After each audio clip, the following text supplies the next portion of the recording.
What's up, guys? It's Duck and Moose back again. We're going to talk a little bit about what it means to kind of be managers, booking agents, promoters, event curators, some of the artists we manage, some of the tracks we're really excited about that's coming out. And it's real big news is here that Velmar signing to Hexagon. Got 3 songs coming out. I remember about 2 years ago whenever he hopped on the stage in Baton Rouge at the Revelry. Come off the stage all happy, man. Man, what'd you think of my set? And I said, I ain't gonna lie, man, that was trash. About 4 or 5 months later, he said, man, I'm really gonna amp up the DJing aspect of things. I want to know what you think about music. And he started sending me some music that's kind of worth signing. About 2 years later, now we sitting here and he's signing to Hexagon. And what are we looking at doing now? Signing BCMP out of France. That's crazy, man. He's from France, Lille, France. He's one of the best up-and-coming house producers, in my opinion. He's got 10 million plus streams across all platforms. He's signed to Hexagon, trying to get him signed to some people in America real soon. Spice up his genre taste a little bit. Maybe Sable Valley, maybe not. Bro, you keep mentioning Hexagon. Like, what does that mean? So Don Diablo, one of the biggest house DJs, he got Hexagon, and Hexagon puts out and distributes some of the best house music overseas, and having somebody like Velmar from Baton Rouge, Louisiana, be able to distribute music overseas and having not even been overseas yet, it's just kind of mind blowing. Getting that outreach. The outreach comes next year when we do a show in Europe in June or July. Oh, so you say you haven't even started yet? Negative. Oh man, it's crazy. It's been real interesting though. I mean, we partner manage Velmar. We got a guy in California. We got a guy in Baton Rouge, and me and you. So being able to be the ones really kind of book them and give them that extra drive and push, while the other guys do a lot more of the behind the scenes work that are important, just in different aspects. Kind of shows you think we got coming up in New Orleans. Kind of shows we think. I mean, I don't want to spoil too much, but we got a trick pulled up our sleeve to kind of change the rhythm of things going on in New Orleans for sure. I don't think they're ready for it. That hostage situation showed Aurora. That was just the tip of the iceberg. That was just the tip of the iceberg. I don't think they're ready for it. Ransom Camp would be nice. Ransom Camp would be awesome, but we don't know. How you felt about this year throwing Crunk Creek for our first ever festival? I think as a first ever festival thing, especially having no experience throwing a festival ever, I don't think we could have done better. I mean, 500 people, 3 days. Really, the 500 people showed up in the 2 days. We had over 300-400 people camping out in tents right next to the stage, right next to the creek. Everybody had a nice, vibrant, uplifting time. Nobody had any problems. No. The sound system was bumping thanks to Sound Union. We couldn't really have had a better feat for an underground, low-promoted festival. For a homies party. That's really what that was. That was just a big homies party. Right there in Mississippi, man. Yeah, who would have guessed? Then we can guess it again. We're going to splash around a little bit in the Metairie scene coming up in October, do a little 2-stage takeover with AMP. These people don't know what Metairie is. Metairie, Louisiana. It's going to be at a nice little bar and grill. You just got to say New Orleans. I guess. We'll go with that. And then we got another Aurora show coming up soon. They really liked how we came in and handled business. And Productions, that they liked how we helped them out, boosting the show a little bit. Yeah. It's the duck effect. But that's the duck effect. How is it working with Amp Productions? It's interesting.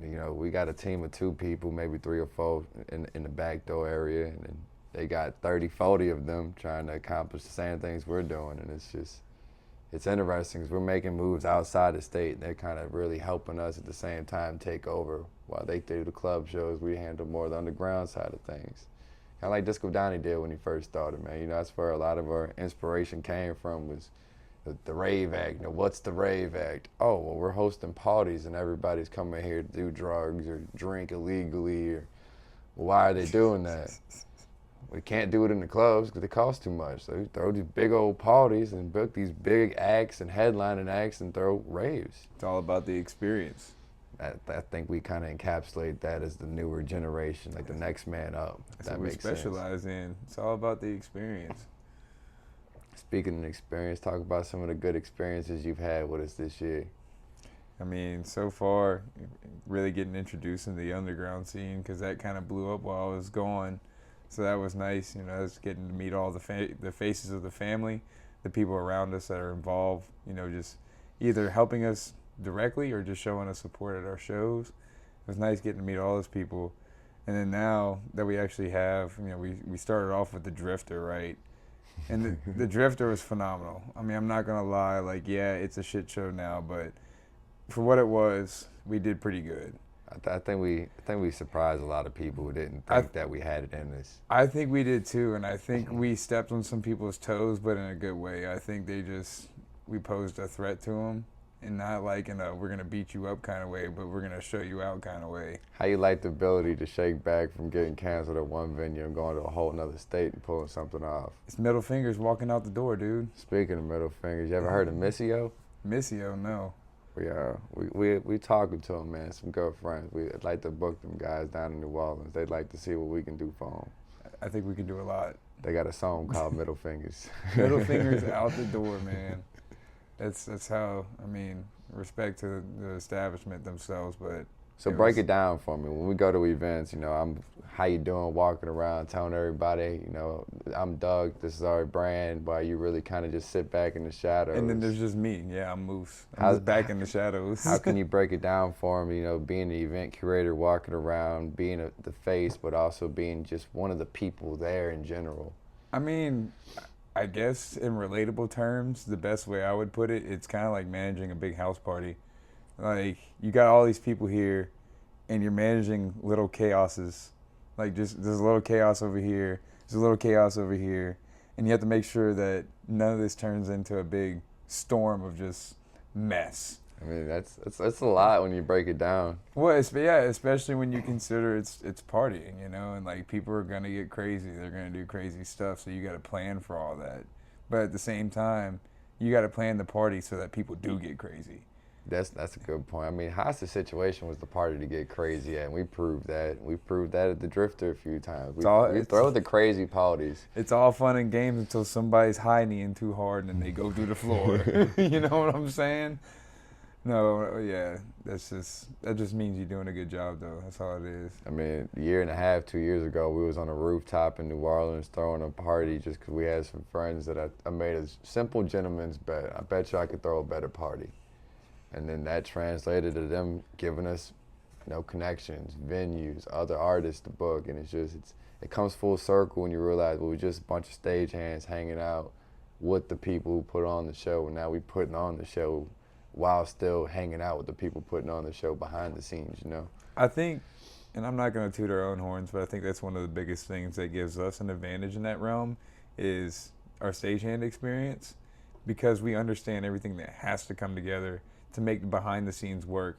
From like, the lights to the sound, everything, the and like DJ board. It's just people don't realize the simple fact, like if you don't have sound, you don't have a show, and nobody thinks about that. So speaking of sound, Simple talk stuff. about like how you have this unique sound for hearing music and understanding who's like a really good artist and a producer.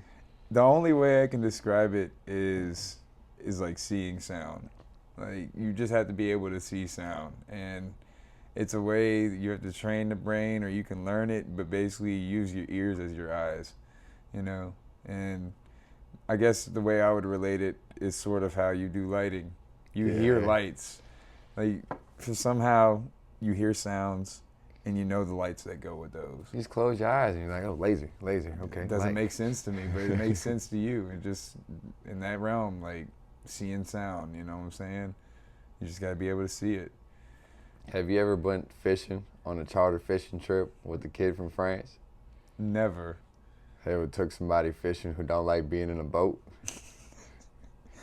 Can't say I have. You ready to do it? I think it's going to be interesting. Next month, we're going to take BCMP out charter fishing with some good friends down there. And we're going to see how it goes, man. He's a little nervous. He said, I don't swim. I don't like water. So we're going to see how it goes, man. Go swimming with the sharks. I hope we catch a shark, man. And then last but not least, man, how you feel about going forward with the out-of-state shows, with the stress load, the stress management, mixed with the bundles of excitement you gotta kind of have to contain, just like the information you gotta have to kind of contain sometimes. I try not to stress out over it too much. You know, this show is gonna happen one way or another. I'm kind of at a comfort point where, at least with our shows, I know that we're doing good stuff, and it's not a matter of if people are going to show up now, it's just a matter of how many are going to show up. You know, and that's another problem to worry about, but like I'd rather worry about how many people are showing up instead of if people are showing up. We projected 1,000+ people in New York. It's crazy. It's absolutely crazy, especially being practically nobodies from Louisiana. You know what I'm saying? Shooting our way up all the way to New York for Fashion Week. I don't even know how you pulled that off, bro. I don't Make know those what phone strings, calls, check those emails, I really listen don't know to the what strings music. you yanked. Just have good, genuine conversation, man. We sit in the living room a lot listening to music, and I asked y'all, man, y'all like this dude? All right, I'm going to text him. Sometimes they text back, sometimes they don't. Sometimes they hit me with the manager card. And the ones that don't hit me with the manager card, we usually book. Yeah.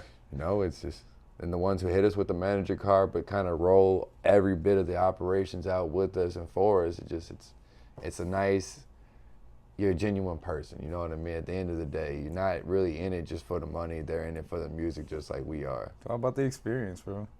That's how you find the right people. That's how you've been finding the right people, though. You ready for our first warehouse rave ever? How about to do it in LA? I don't know how ready you can be for prepping something that big, but yeah. Full send. I'm with it, man. And that's it, man. Thank y'all for checking us out. We Duck and Moose. Been around for 2 years and we're not going anywhere. Thank y'all.